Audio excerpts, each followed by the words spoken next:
हाँ जी दोस्तों, so welcome to a channel stories by D, एक ऐसा चैनल जहाँ पे आपका भाई सुनाता है आपको कुछ thrilling spine chilling horror stories. दोस्तों, आज की कहानी हमें भेजी है ऐश्वर्या नबियाल ने और वो हमारे एरिया की हैं। हमारे ऊपर के पहाड़ी जो हिमालयन एरियाज है वहाँ की कहानी है। उनके साथ साथ जो जो पैरानॉर्मल चीज़ें हुई थी, उनके साथ साथ जो जो हॉन्टिंग्स हुई थी, ये उसके बारे में कहानी है और ट्रस्ट मी, गजब की कहानी है, आपको मज़ा आ जाएंगे। पर कहानी शुरू करने से पहले मैं आपको एक चीज़ बताता हूँ। आप में से बहुत सारे लोग मुझसे पूछते हो कि भैया ये क्या पीछे आपकी ग्रीन स्क्रीन है, एआई है, क्या है? नहीं दोस्तों, ये मेरा ऑफिस है और एक्चुअली जो मैं सेटअप यूज़ करता हूँ, मेरा जो इससे पहले वाला चैनल है द हिमालयन हस्की, तो उसमें हम लोग बहुत हाई एंड कैमराज वगैरह यूज़ करते थे, तो वही कैमरे से मैं ये भी रिकॉर्ड कर रहा हूँ वीडियो। ऑब्वियसली ये तो साधारण कैमरे से भी रिकॉर्ड हो सकती है, बट अब जब है तो यूज़ करेंगे ना दोस्तों। तो खैर, ये क्रेजी कैमरा सेटअप है, मतलब आप मानोगे नहीं, जो जिस सेटअप से मैं अभी शूट कर रहा हूँ, it is worth more than 4 lakh rupees. Crazy setup है। तो ये जो बैकग्राउंड है ब्लर हो जाता है, अगर मैं हट जाऊँ फ्रेम से एंड आपको फोकस करके दिखाऊँ तो it is like this. Yes, so या तो ये इस तरह का है। खैर, अगर आपको सेटअप टूर, ऑफिस टूर वगैरह कुछ चाहिए होगा तो जल्दी से 1 लाख सब्सक्राइबर करा दो और मैं फिर बढ़िया से आपको टूर दूंगा, आपको अपना सेटअप वगैरह भी दिखाऊंगा। ठीक है, चलो अब कहानी शुरू करते हैं।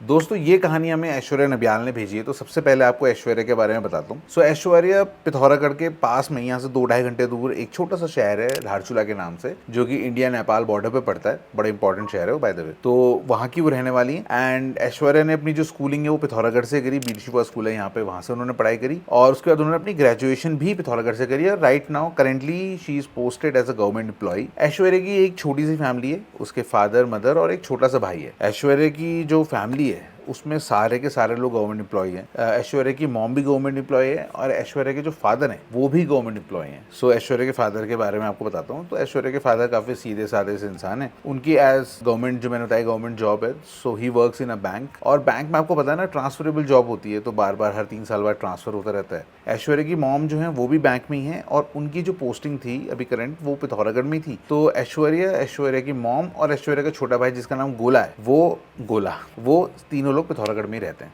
सो ऐश्वर्या ने हमें बताया है कि ये जो कहानी है, ये कहानी ऐश्वर्या के फादर की है जिनका नाम है राम, और ये कहानी तब की है जब ऐश्वर्या 6 साल की थी। सो इस कहानी में हम ऐश्वर्या के फादर ना करके उनको राम बोल के ही एड्रेस करेंगे। ठीक है, चलो अब कहानी आगे बढ़ाते हैं। सो दोस्तों, ये कहानी है 2008 की। 2008 में राम का ट्रांसफर होता है चमोली। चमोली एक छोटा सा कस्बा, मतलब चमोली तो बहुत बड़ा डिस्ट्रिक्ट है, पर उसके एक कस्बे में जो मेन शहर होता है चमोली, तो वहाँ पे उनका ट्रांसफर होता है और राम अपना सब पैक वैक करके चमोली पहुँच जाते हैं। अब छोटी जगहों पे क्या होता है कि बैंक ही सारा अरेंजमेंट वगैरह करके रहता है। अब राम जिस पोस्ट पे थे ना बैंक की, तो वो थी चेयरमैन की पोस्ट, तो काफ़ी ऊपर की पोस्ट होती है। मतलब उनके अंडर बैंक मैनेजर्स आते हैं, वो जगह जगह जाके अलग अलग ब्रांचेस में जाके ऑडिट वगैरह करते हैं। तो जैसे चमोली एक डिस्ट्रिक्ट है, तो उस डिस्ट्रिक्ट के हेडक्वार्टर में वो बैठेंगे और हेडक्वार्टर से अलग अलग जगह पे ऑडिट करने भी जाएंगे, चेक्स करने जाएंगे, मैनेजर्स की मीटिंग वगैरह होल्ड करेंगे, पेपर वर्क, जैसे लोन वगैरह होंगे तो उनके पास से ही आके वो सैंक्शन होंगे।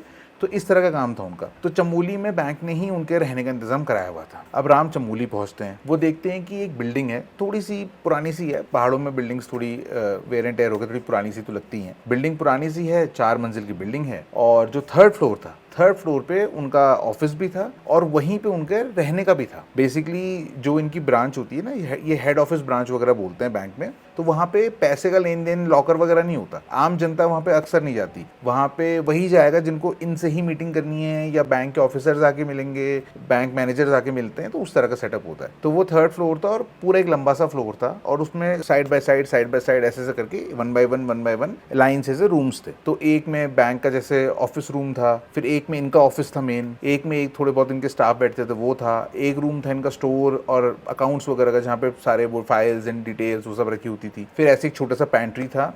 उसके बाद आगे जो सेक्शन था वो पूरा इनका रहने का रेजिडेंस था। मतलब बैंक से कनेक्टेड नहीं था डायरेक्टली, बट उसी फ्लोर पे ही था वो। तो इनका जो रेजिडेंस था उसमें एक बेडरूम था इनका और साथ में एक किचन था अटैच्ड, एक बालकनी थी सामने और बस बाहर पे एक टॉयलेट भी था। अब जो इनका फ्लोर था ना, उसके ऊपर और नीचे के सारे फ्लोर्स खाली थे। मतलब ऊपर एक फ्लोर था, नीचे 2 फ्लोर थे, वो पूरे खाली थे। बिल्डिंग थोड़ी पुरानी सी थी, मैंने बताया आपको। वो जो एरिया था ना, वो थोड़ा सा उस जो शहर कह लीजिए, कस्बा कह लीजिए, उसके थोड़े आउटस्कर्ट में था, बाहर बाहर पे ही था। इनके आजू बाजू एक आधी घर थे, वो भी खाली थे, अबैंडन्ड थे, वहाँ कोई रहता नहीं था और थोड़ा सा सिक्योर्ड था ये एरिया। मतलब आप ऐसे समझ लो कि अगर यहाँ से कोई जोर से चिल्लाएगा भी तो आवाज दूसरे घर तक नहीं पहुंचेगी। अब राम जिस दिन वहाँ पहुंचते हैं तो वहाँ पे जब वो अपना सामान वगैरह सेट कर रहे होते हैं तो उनको थोड़ा सा अजीब सा लग रहा होता है, क्योंकि एक तो वो सरकारी घर, वैसे ही थोड़े अजीब से होते हैं सरकारी घर, थोड़ा सा ट्रैवल वगैरह भी किया था उन्होंने। अब वो सामान सेट कर ही रहते हैं और सामान सेट करते करते उनको 9 बज जाते हैं और 9 बजे उनको अपने डोर पे किसी के नॉक करने की आवाज आती है। अब जैसे ही वो नॉकिंग की साउंड उन्होंने सुनी, एकदम से उनका फर्स्ट रिएक्शन था घबराहट। घबराहट क्यों? क्योंकि जो बैंक का मेन गेट था वो उन्होंने खुद लॉक किया था। तो अगर वो उन्होंने लॉक कर दिया और इस बिल्डिंग में और उनके अलावा कोई नहीं है तो इनके दरवाजे पे किसने नॉक कर दिया?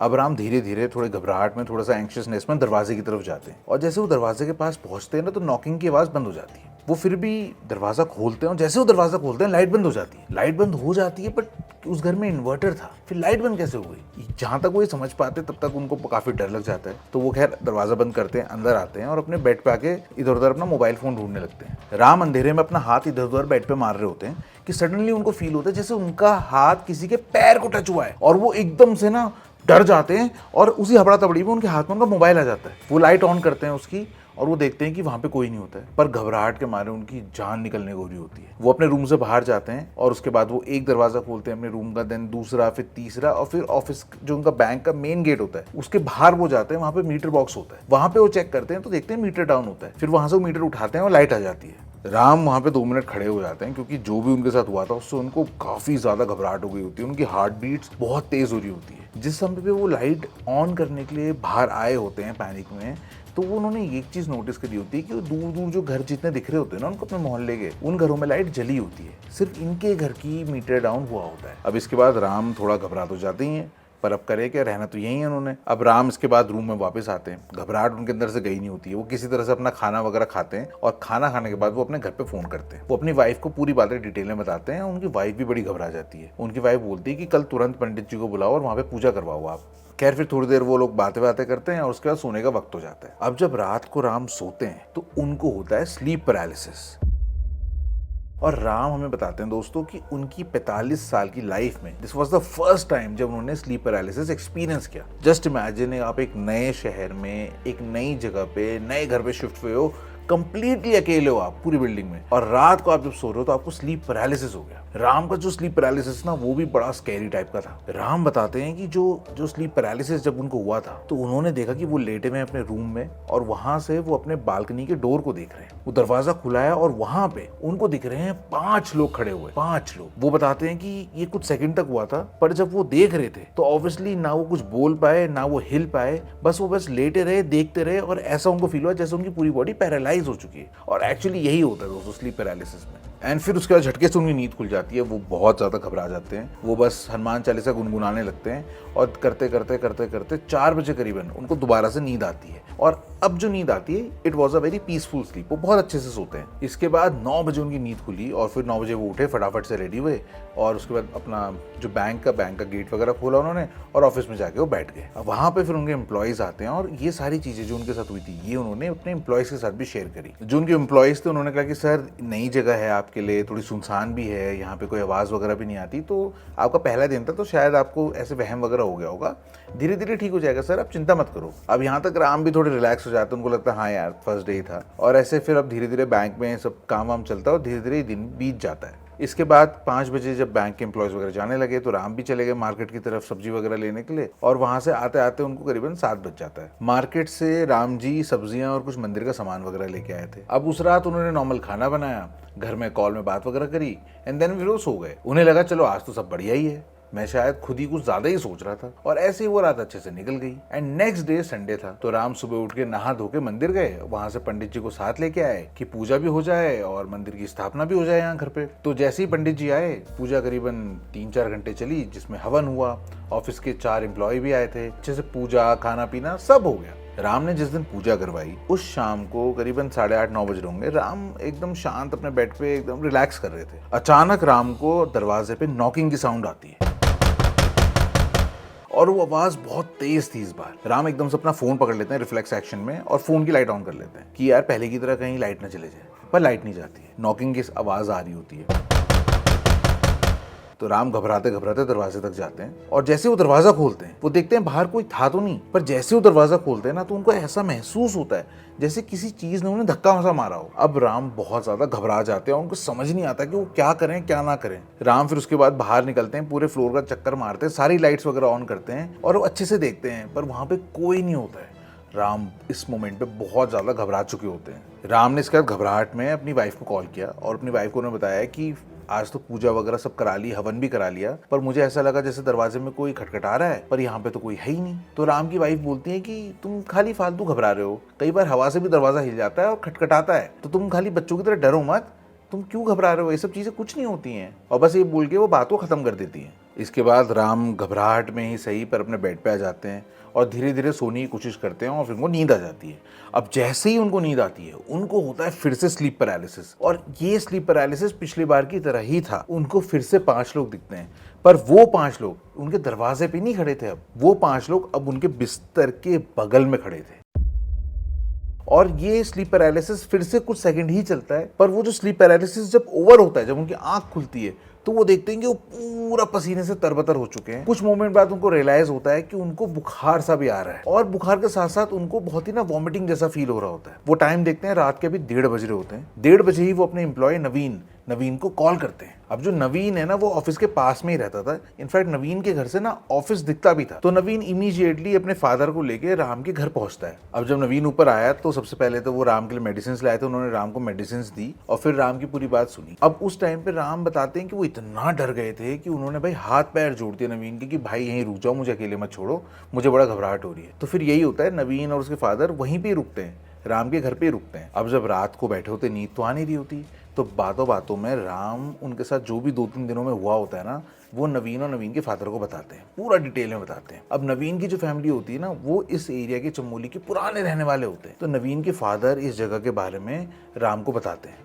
वो बताते हैं, इस बिल्डिंग में आप पहले हो सर जो यहाँ रह रहे हो। इससे पहले जो भी यहाँ आया है सबने अपना अलग से ही रेंट में घर लिया है, कोई भी इस बिल्डिंग में रुका नहीं है। राम उनकी बात सुन के बड़े हैरान हो जाते हैं, उनसे पूछते हैं कि क्यों, ऐसा क्यों? तो नवीन बताता है कि इससे पहले जो भी ऑफिसर्स या सर लोग आए थे वो अपना खुद से उन्होंने हमेशा किराए पे घर लिया है, ये बिल्डिंग उन्हें अच्छी नहीं लगी कभी भी। वो आते थे और 5-5:30 बजे ऑफिस बंद करके चले जाते थे। फिर नवीन के पापा बताते हैं, यहाँ पे एक ज्वाइंट फैमिली रहा करती थी पहले, आस पड़ोस में आपने देखा होगा घर भी है लेकिन उनमें कोई रहता नहीं, सब लोग छोड़ के चले गए क्योंकि ऐसा सुनने में आया था कि उनके घर रोज रात कोई दरवाजा पीटता था और रोज रात को वहां के जो कुत्ते थे वो जोर जोर से पूरी रात रोया करते थे, इतना तेज कि कोई सो भी नहीं पाता था। और ये जो घर है जिसमें आप अभी रह रहे हो, इस घर में एक आमा, उनके पति और उनके 5 बेटे रहते थे।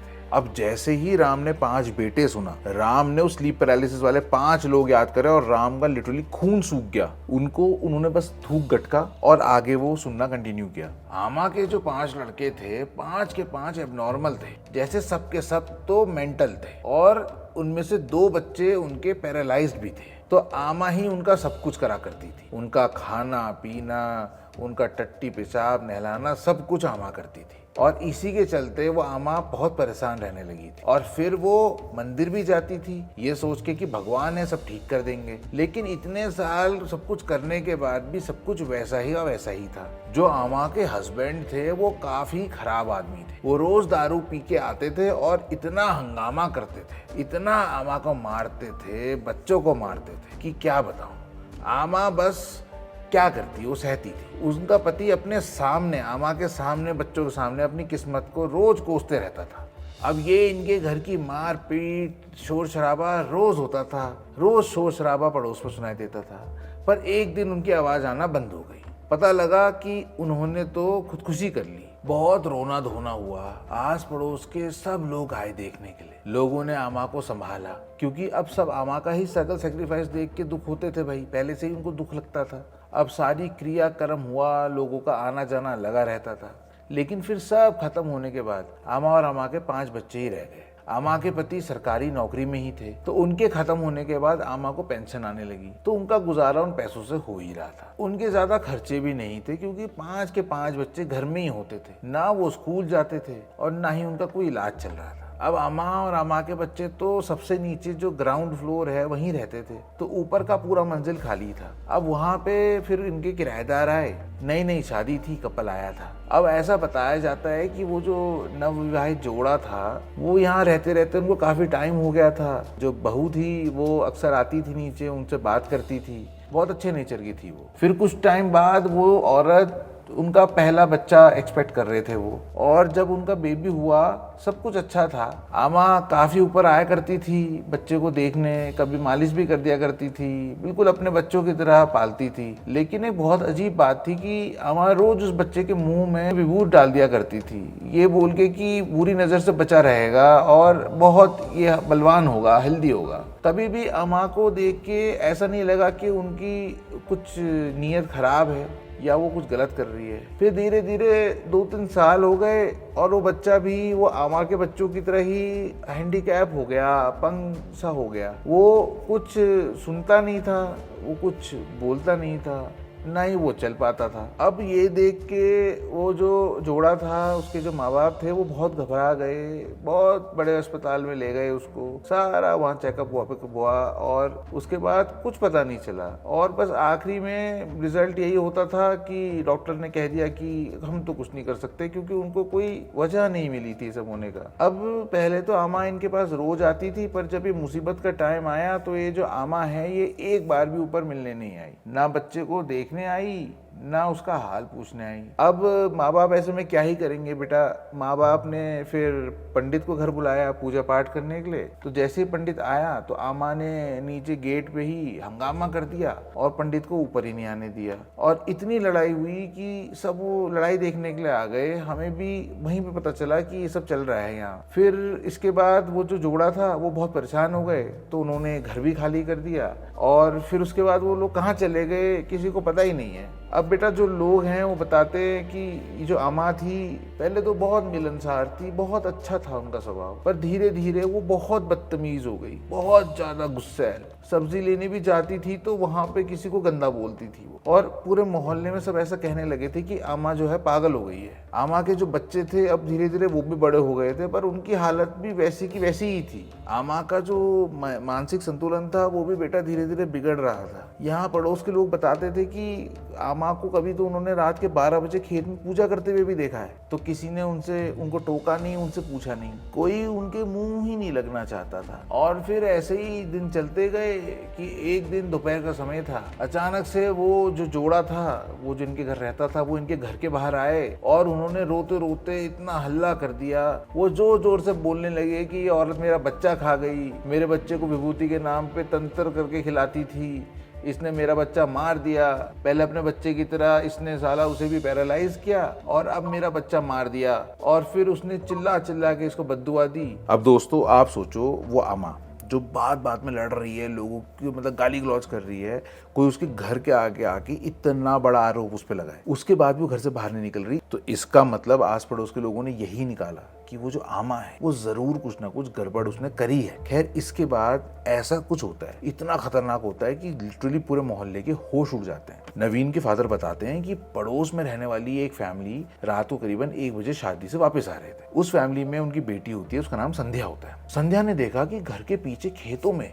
छोटी सी आग सी रोशनी सी जल रही है। और जब संध्या ने ये बात अपनी मम्मी को बताई तो उसकी माँ ने संध्या को एकदम चुप होने के लिए बोला, और फिर वो चुपके से अपने घर आए, फटाफट से घर का दरवाजा लॉक करा और फिर घर के अंदर आके अपने किचन में आके सामने देखने लगे। वो जो खेत था वो उनके किचन के विंडो से बिल्कुल सामने ही था, और वो जो उन्होंने नजारे देखे ना, उसके परिवार के, संध्या के परिवार के होश उड़ गए। उन्होंने देखा कि आमा और आमा के वो 5 बच्चे जो ढंग से चल भी नहीं सकते थे, वो सब इतने ऊपर खेत में आए हुए हैं और सब बैठे हुए हैं आराम से। सबके सर पे कुछ बकरी का सींग टाइप का बंधा हुआ है, और आमा ने वहां पे बहुत सारा तंत्र मंत्र का सामान रखा हुआ है, और आमा की बस आवाज आ रही है जिसपे कुछ वो अजीब से मंत्र पढ़ रही थी। और वो बच्चे जिसको आज तक सब लोग पैरालाइज समझते थे, अपंग समझते थे, वो बच्चे आराम से बैठ के अपने हाथ से उस आग में कुछ डाल रहे हैं। ये देख के संध्या और उसके माँ बाप के होश उड़ गए लिटरली। और ये सब करीब रात के 3:15 बजे तक चला और फिर इन्होंने खुद अपनी आंखों से उन बच्चों को खुद नीचे अपने घर की तरफ आते हुए देखा। अब ये सारी चीजें देख के संध्या की फैमिली की नींद तोड़ी गई थी। पर उसके बाद जब ये लोग चले गए तो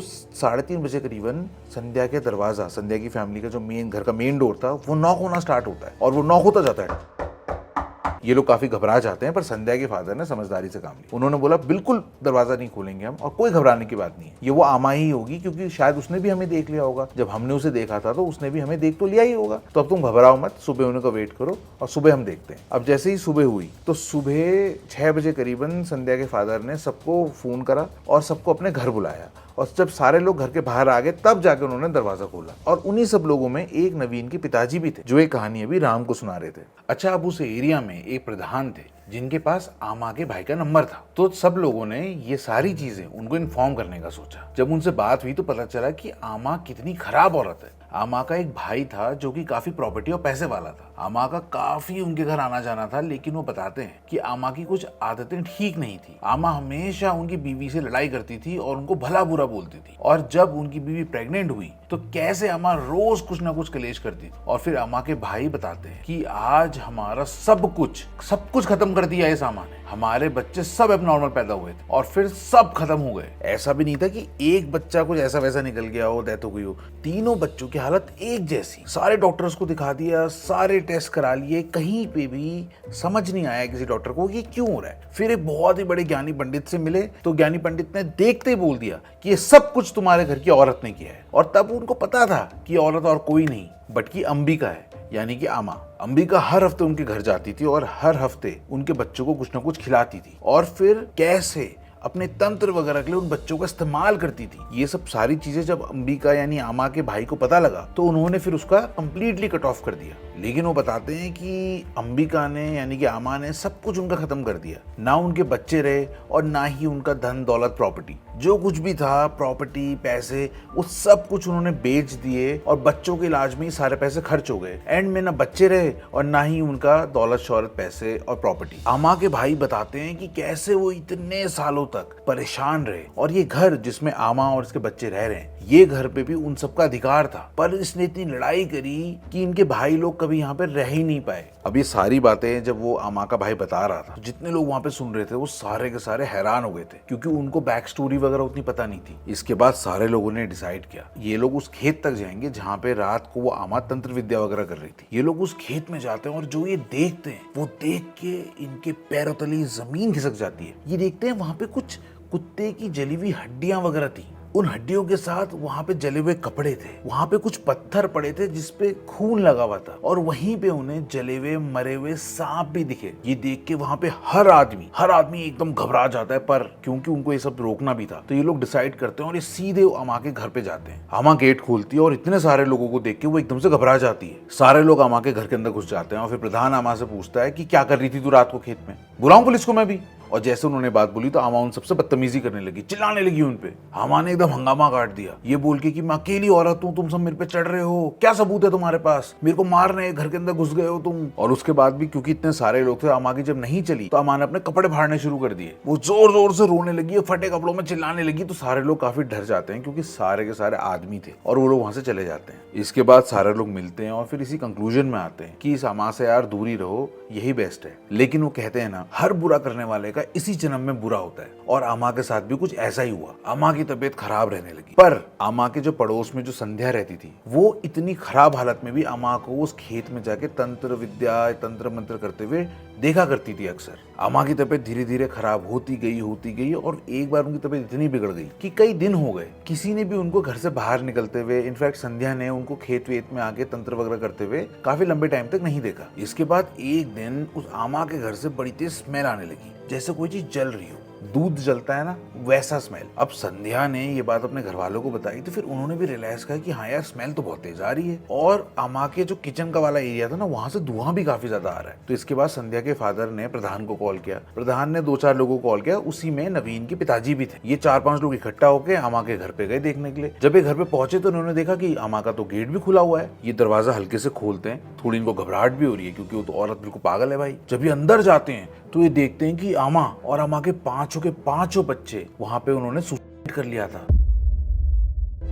इन सारे लोगों को देख के उल्टी आने से हुई, ये भाग के बाहर आए। और उसके बाद जब थोड़ी सी इनकी हालत ठीक हुई, आमा के भाई को भी कॉल करके सारी चीजें बताई। वो फिर आए और आके उन्होंने इन सबको फिर इनकी चिता को इन्होंने अग्नि दी। इसके बाद पुलिस इन्वेस्टिगेशन वगैरह नहीं हुई क्योंकि ऑब्वियसली पूरी फैमिली ने डिसाइड किया कि नहीं कोई क्रिमिनल केस नहीं है। और इसके बाद उनके भाई ने मतलब ये सब बातें जो हैं रफा दफा कर दी। आमा और अमा के बच्चों के जाने के बाद उनका जो भाई था वो अपनी फैमिली को ले आया उसी घर पे और वहां पे फिर रहने लगा। उनके भाई के साथ उस घर में इतनी पैरानॉर्मल एक्टिविटीज हुई कि वो 1 हफ्ते तक भी वहां पे टिक नहीं पाया। इसके अलावा जो पड़ोसी थे वहां पे, उन सारे पड़ोसियों को उनके जितना जो आमा का परिवार था वो पूरा परिवार अपने अपने घरों में दिखने लगा। फिर इसके बाद एक दिन बैंक वालों का प्रधान जी के पास इंक्वायरी आया कि उनको एक जगह चाहिए। तो प्रधान जी ने देखा भाई आसपास में तो यही बिल्डिंग खाली है, तो इन्होंने इसके भाई के सामने वो लीड ट्रांसफर कर दी और इनके भाई ने फिर ये बिल्डिंग बैंक वालों को किराए पे दे दी। और फिर उसके बाद से यहाँ पे बैंक का ऑफिस है। बैंक के ऑफिस में दिन भर चहल पहल रहती है, लोग आते हैं जाते हैं, पर रात को यहाँ पे कोई नहीं रुकता। और नवीन के पिताजी ने राम को बोला कि राम आप भी सर अब ऐसा ही करो, आप भी यहाँ पे अब जो है रात को कहीं और रहने चले जाओ, दिन में आके अपना काम निपटा लो और रात को रुकना नहीं है। अब ये सारी बातें करते करते ना सुबह हो गई थी और राम की जो एंग्जाइटी थी ना वो बढ़ते जा रही थी। एक बात तो श्योर थी, राम भी डिसाइड कर चुके थे कि भैया इस बिल्डिंग में अब मैं नहीं रुकूंगा। अब एक ही दिन में रेंटेड जगह तो मिलेगी नहीं, पर खैर अगले दिन उन्होंने अपना सामान वान पैक किया और शाम होते ही वो नवीन के घर ही चले गए। जब तक उनको अपनी कोई रहने की जगह नहीं मिलती तब तक वो नवीन के ही घर पे रहना उन्होंने डिसाइड किया। अब ये सारी चीजें हो गई, राम ने अपने परिवार में नहीं बोला क्योंकि खुद ही बड़े पैनिक स्टेट में थे। अब राम अपने घर पे कॉल करते, इससे पहले ही राम के घर से कॉल आ गया, उनको पता चला कि राम की जो वाइफ है वो प्रेग्नेंट है। अब राम इस बात से इतना खुश था कि रात में जो कुछ भी हुआ था राम ने अपनी वाइफ को बताना सही नहीं समझा। अब राम जब नवीन के घर में शिफ्ट हुए तो उनकी जितनी भी प्रॉब्लम्स थी वो एकदम से खत्म हो गए। He was very thankful to Naveen कि भाई उनकी वजह से एक बहुत बड़ा डिजास्टर उनके साथ होते होते बच गया। अब वो सुबह नवीन के साथ ही ऑफिस जाया करते थे और अगर शाम को कोई मीटिंग्स वगैरह होती भी थी तो आउटडोर्स में मीटिंग रखते। सब कुछ बिल्कुल स्मूथ चलने लगा और इसके बाद वो करीबन 1 महीने तक नवीन के घर रहे और उसके बाद उनको किराए पे घर मिल गया अपने लिए। अब राम उस घर में शिफ्ट हो गए और फिर उसके बाद सारी चीजें बहुत ही स्मूथली चलने लगी। अब आता है दिवाली का टाइम। दिवाली सेलिब्रेट करने के लिए राम फिर वापस अपने घर आते हैं पिथौरागढ़। उनकी फैमिली तो पिथौरागढ़ में ही थी और यही टाइम था जब उनकी वाइफ का बेबी भी होने वाला था। और सबसे अमेजिंग बात ये थी कि जिस दिन दिवाली थी उसी दिन राम के घर में खुशियां आती हैं और ये उनकी जिंदगी का एक्चुअली में सबसे खुशी का दिन था। राम का वो बेटा हुआ जिसको वो प्यार से गोला बुलाते हैं। घर में ना खुशियां ही खुशियां थी, एक तो बेबी, फिर दिवाली, इसके बाद चीजें बहुत हैप्पीली चलती गई और फिर 11वें दिन बेबी का नामकरण किया गया। ऐश्वर्या बताती है कि गोला ना बहुत ही हेल्दी गोलू मोलू बेबी था। ऑब्वियसली पहाड़ों में नाम फिजिकल अपीयरेंस के ऊपर ही रख देते हैं ना, तो वो गोलू मोलू था तो उसका नाम गोला या गोलू रख दिया। ऐश्वर्या बताती है कि जो गोला था उसको बहुत ही ब्यूटीफुल सा बेबी था, बहुत ही फेयर कंप्लेक्शन था, काफी हेल्दी गोलू मोलू सा था, brown hair, beautiful brown eyes. सब बोलते थे कि ये तो इंडियन लगता ही नहीं है। और ऐसे फिर धीरे धीरे टाइम बीतता गया और राम भी फिर वापस चमोली चले गए। राम चले गए पर राम की मॉम और राम की वाइफ की मॉम दोनों धारचूला से आ गए ताकि वो वाइफ और बच्चे का ख्याल रख सके। सब कुछ एकदम ठीक चल रहा था बट करीबन जब गोला 16 महीने का हो गया, वो खड़ा होने की कोशिश कर रहा था। चलने से पहले का फेज होता है ना, जब बच्चा खड़े होने की कोशिश कर रहा होता है, तब घर वाले नोटिस करते हैं कि गोला प्रॉपर्ली खड़ा नहीं हो पा रहा है। जब गोला खड़े होने की कोशिश करता था ना, वो बड़ी कोशिश करता था, फिर रोते रोते वो बैठ जाता था। घर वाले काफी परेशान होते हैं और उसको फिर डॉक्टर के पास दिखाने के लिए ले जाते हैं। डॉक्टर को दिखाया और डॉक्टर ने बोला कि बच्चे की जो मसल्स हैं, मसल्स की स्ट्रेंथिंग या टोन में ना कोई इशू है और उन्होंने बच्चे की फिजियोथेरेपी चालू करवा दी। अब गोला को एक्सरसाइजेज और प्ले बेस्ड एक्टिविटीज होती है ना बच्चों की, वो सब करवाई गई। धीरे धीरे उसकी स्ट्रेंथ बनी और धीरे धीरे गोला खड़ा होने लगा। फिर धीरे धीरे गोला ने चलना भी शुरू कर दिया। इसी बीच राम का भी ट्रांसफर हो गया। बैंक की जॉब में ट्रांसफर हो जाता है ना 3 साल में। अब राम का ट्रांसफर हो गया था जोशीमठ में। जोशीमठ भी उत्तराखंड की बड़ी खूबसूरत सी जगह है। वहां पे ऐश्वर्या बताती है कि जब पापा का ट्रांसफर हुआ तो ही वॉज वेरी हैप्पी। सब कुछ उनके साथ अच्छा ही हो रहा था। अब धीरे धीरे गोला भी बड़ा हो रहा था, वो भी धीरे धीरे अब स्कूल जाने लगा। पर जब वो स्कूल जाता था ना, तो स्कूल में वो काफ़ी वीक स्टूडेंट था, वो पढ़ाई में बहुत वीक था और बोलने में ना वो बहुत ज़्यादा हकलाता था, बहुत ज़्यादा स्टैमर करता था। अब गोला बड़ी मुश्किल से स्ट्रगल करते करते किसी तरह से क्लास में पास होता रहा। गोला जब 4th क्लास में आया तो गोला को स्लीप पैरालिसिस होने लगा, और जब उसको ये सब हुआ तो उसने ये सारी चीज़ें अपनी माँ को बताई, और जब गोला की माँ ने ये सारी बातें राम को बताई तो राम बहुत ज़्यादा घबरा गए। अब राम ऑब्वियसली घर में कम रह पाते थे, पर गोला के बारे में उनको पता तो था ही ना कि वो कैसे वो पढ़ाई में वीक है और हकलाता है, सब चीज़ें। पर जब ये स्लीप पैरालिसिस वाली बात राम की वाइफ ने राम को बताई तो राम बहुत घबरा गया और वो अगले दिन सीधे पिथौरागढ़ वापस आए। राम ने जब गोला से पूछा कि बेटा क्या क्या देखा था तूने, तो गोला ने उन्हें बताया कि मेरे सपने में पापा 5 अंकल आते हैं और मुझे बहुत डराते हैं और मैं बस लेटा रहता हूँ। मैं बहुत कोशिश करता हूँ कि मम्मी को आवाज़ लगाऊँ, मम्मा मम्मा चिल्लाने की कोशिश करता हूँ, पर मैं कुछ नहीं कर पाता हूँ, मैं हिल भी नहीं पाता हूँ। ये सुन के राम घबरा जाता है। उनको पता होता है कि अब हमें किसी और तरह से मदद चाहिए होगी। जैसे दोस्तों हमारे पंडित होते हैं, गुरु होते हैं, बाबा जी होते हैं, ऐसे ही धारचूला और ये जो रंग जो समुदाय है, यहाँ पे इनके गुरु जो हैं, इनके जो क्या बोलेंगे आपको, बाबा सॉर्ट ऑफ जो होते हैं, तो उनको लामा कहते हैं। और वो बहुत ही लर्नेड होते हैं और मतलब एक तरह से काफ़ी क्या बोलेंगे उनको, सुपर नेचुरल उनके अंदर पावर्स होती हैं, एबिलिटीज़ होती हैं, सिद्धियाँ होती हैं। तो ऐसे ही जो राम होते हैं वो फिर अपने एरिया के जो लामा होते हैं उनसे कांटेक्ट करने की कोशिश करते हैं। जब पता लगता है कि वो कहाँ पे हैं तो फिर ये उनसे मिलने के लिए धारचूला निकल जाते हैं। अब जो लामा होते हैं ना, वो राम जी को बोलते हैं कि अपने घर से चावल लेके आना तुम, और अगले दिन की सुबह के 10 बजे से पहले तुम मेरे पास पहुंच जाना। अब अगली सुबह राम, राम की वाइफ, गोला और ऐश्वर्या लामा जी के पास पहुंचते हैं। लामा जी जब गोला को देखते हैं ना, उसको देखते ही पता नहीं क्या होता है, वो इमोशनल हो जाते हैं।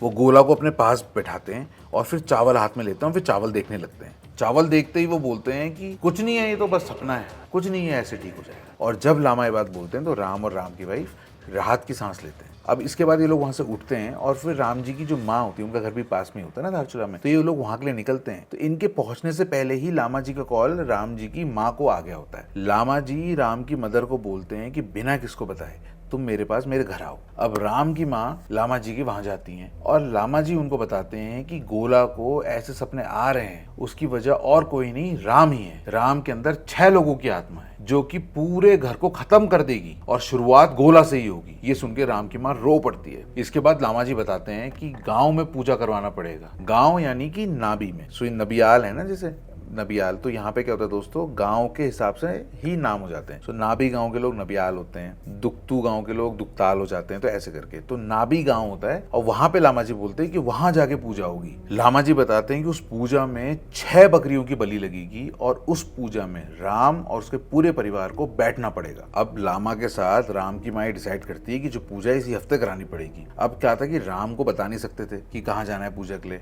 और जो नाभि गाँव है धारचूला से वो 4-5 घंटे करीबन वहां पहुंचने में लगते हैं। तो इसके बाद राम की माँ घर जाती है और इन सबको बताती है कि बड़ी अर्जेंट पूजा करानी है और ये हमारी जो पितरों वाली पूजा होती है वही होनी है। ये सुन के तो राम बिल्कुल मना कर देते हैं। वो बताते हैं कि माँ मेरे पास इतनी छुट्टी नहीं है, नौकरी करता हूँ मैं। राम मानता ही नहीं है, पर किसी तरह से राम की जो माँ है वो दुनिया भर के हवाले देके कि तेरे पापा की तबीयत भी खराब है, पूजा बहुत जरूरी है, तू आया है, करते करते करते करते उन्हें मनवा लेती है। अब राम जब मान जाता है तो ये सारे लोग पूजा की तैयारी करने लगते हैं। पर राम जो है ना, पूजा की किसी भी तैयारी में हाथ नहीं बटाता है। राम का भाई होता है, उसका नाम अशोक होता है, वही ये सारे अरेंजमेंट करता है। वो 6 बकरियां भी अरेंज करता है और पूजा में जो भी और भी सामान लामा जी ने बताया होता है वो सारी चीजें वो अरेंज करता है। अब ये सारे लोग जिस दिन लामा से मिले थे उसके अगले दिन निकलते हैं अपने गांव नाभि के लिए। इनकी पूरी फैमिली जाती है जिसमें राम की फैमिली होती है, राम के माँ बाप, भाई भाभी, उनके बच्चे और राम के चाचा ताऊ, सब लोग जाते हैं। ये लोग पहुंचते हैं शाम को और फिर शाम को ये लोग सारे लोग ना पूजा की तैयारी में लग जाते हैं। तैयारी व्यारी करके फिर सारे लोग सोने चले जाते हैं। रात को दोस्तों अब ध्यान से सुनना है, यहाँ पे बड़ा खतरनाक सीन है। रात को ऐश्वर्या उठती है, उसको टॉयलेट जाना होता है। जब वो टॉयलेट करने के लिए बाहर जाती है, गांव में वैसे घर होते हैं ना बिल्कुल पत्थर वाले, फोटोज में आप देखो ऐसे इस तरह के घर होते हैं, तो टॉयलेट वगैरह बाहर होते हैं। रात को जब वो उठती है टॉयलेट जाने के लिए तो वो देखती है कि उसके पापा यानी कि राम एक बकरी को उसके सींग से पकड़ के काली नदी की तरफ खींच के ले जा रहे हैं। अब आप समझ सकते हो क्यों। सो बेसिकली वहां पे एक नदी है जो काली रिवर है, बहुत फेमस रिवर है इंडिया की, बहुत भयंकर रिवर है वो, तो वहां की तरफ खींच के ले जा रहे होते हैं। ऐश्वर्या देखते ही घबरा जाती है, पर वो बिल्कुल दबे पांव, कोई शोर नहीं करती, वो चुपचाप अंदर जाती है और फिर सबको उठाती है और सबको बताती है कि उसने क्या देखा है। अभी राम के ताऊ, चाचा और पापा और लामा जी वो भागते हैं राम के पीछे और वो देखते हैं कि राम कुछ अजीब से मंत्र टाइप की चीखें पड़ रहा था और नीचे की तरफ नदी की तरफ भाग रहा था। ये लोग तेज से भागते हैं और राम को पकड़ते हैं और किस तरह पकड़ के ऊपर लाते हैं। राम बस वो मंत्र पढ़े जा रहा था, बोले जा रहा था, उसको वो बिल्कुल अनकॉन्शियस मोड में था और वो पता नहीं कौन सी भाषा में वो मंत्र वगैरह बोल रहा था। सुबह होने तक राम को जैसे तैसे वो लोग कंट्रोल करके रखते हैं और फिर सुबह वो लोग पूजा शुरू करते हैं। अब नाभी गांव में ना कुछ और भी लोग आए हुए होते हैं, तो वो लोग भी पूजा में शामिल होते हैं। अब फिर सुबह सुबह जैसे तैसे पूजा को चालू किया जाता है। अब जैसे ही पूजा चालू होती है, राम का बिहेवियर एकदम चेंज हो जाता है। राम एक अजीब सी अलग ही आवाज में, अलग ही लैंग्वेज में बातें कर रहा था, मंत्र बोल रहा था। वो गोला को देख रहा था, घूर रहा था और हंस रहा था। उसने अपने हाथ पैर टेढ़े कर रखे थे। और जब ये सब चीजें होने लगी, पूजा चलती रही। उसके बाद लामा के अंदर लामा के देवता आ गए और जो लामा के देवता आए, उन्होंने चावल फेंक फेंक के राम पे मारने शुरू करे। जैसे ही चावल उस पर पटके जाते तो राम जो है चीख उठता। इसके बाद लामा अपने मंत्र पढ़ते गए और फिर एक एक करके 6 बकरियों की बलि दी गई। जैसे जैसे बलि देते गए तो ऐसा दिख रहा था एविडेंटली कि राम के अंदर जो कुछ भी है वो कमजोर हो रहा है। एक इतनी डरावनी चीज करी राम ने, जब बकरी काटी गई, जो उसका खून गिरा, तो राम उछल के गया और वो खून अपने हाथों से लेके उस हाथ से उस खून को पीने लगा और रोने लगा। सब लोगों ने राम को रोकने की कोशिश करी, पर दूर से लामा ने इशारा कर दिया था कि नहीं, ये जो कर रहा है इसे करने दो। थोड़ी देर वो उस खून को पीता रहा, चिल्लाता रहा, रोता रहा और फिर थोड़ी देर बाद वो बेहोश हो गया। इसके बाद पूजा चलती रही, 3-4 घंटे और पूजा चली। राम उस जगह पे ही जहाँ पे बेहोश पड़े हुए थे खून के बीच में, वहीं पे गिरे रहे और इसके बाद जब वो उठे तो he was a different person. Ram को कुछ भी याद नहीं था, कैसे वो नाभि पहुंचे, कैसे वो पूजा में बैठे।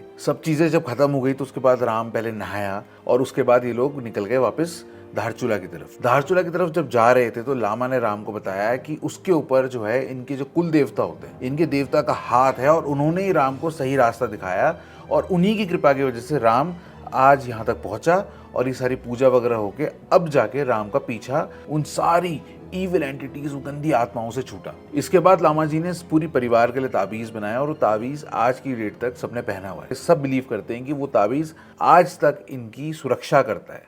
सो दोस्तों, यहाँ पे ये कहानी एंड होती है। दोस्तों, क्रेजी कहानी थी and I truly believe that this was true, क्योंकि इस तरह के किस्से पहाड़ों में तो हमने अक्सर देखे होंगे। इनफैक्ट नॉट ओनली इन पहाड़, मैंने देखा कि Haryana, Assam, north east, even south में कांतारा मूवी आप सबने देखी थी। वो मूवी से क्यों लोगों ने इतना रिलेट किया, क्योंकि ये सारी चीजें हम अपने सामने होते हुए देखते हैं। तो दोस्तों, आई होप आपको ये कहानी पसंद आई हो एंड अगर आपको कहानी पसंद आई तो प्लीज वीडियो को लाइक करिएगा। जब आप लाइक करते हो ना तो वीडियो ज्यादा स्प्रेड करता है यूट्यूब। आप कमेंट करते हो, लाइक करते हो तो यूट्यूब को लगता है वीडियो बहुत अच्छा है, बहुत एंगेजिंग है, तो उसको आगे बढ़ाता है। हाइप भी कर देना, मजा आ जाएगा हाइप अगर आप कर दोगे। एंड प्लीज इस कहानी को दोस्तों शेयर करना ना यार, अच्छी कहानी किसको सुनने मजा नहीं आता, तो प्लीज अपने दोस्तों से शेयर करना, इस चैनल को ग्रो करने में मेरी हेल्प करना। ये आप ही का तो चैनल है, मैं आप ही के लिए तो ये कहानियां बनाता हूँ। अगर आप लोग कमेंट में बार बार मुझे नहीं बोलोगे तो हो सकता है कि मैं फिर जल्दी वीडियोस ना ला पाऊँ, बट आप लोगों की बातों से मैं बहुत मोटिवेट हो जाता हूँ। मुझे बहुत अच्छा लगता है एंड मुझे बहुत ज़्यादा मज़े आते हैं कमेंट्स पढ़ने में एंड मैं एक एक कमेंट को इसलिए खुद रिप्लाई भी करता हूँ। ठीक है दोस्तों, अब मिलेंगे अगले वीडियो में एक नई कहानी के साथ। तब तक के लिए अपना ख्याल रखिएगा और अलर्ट रहिएगा। Okay, bye.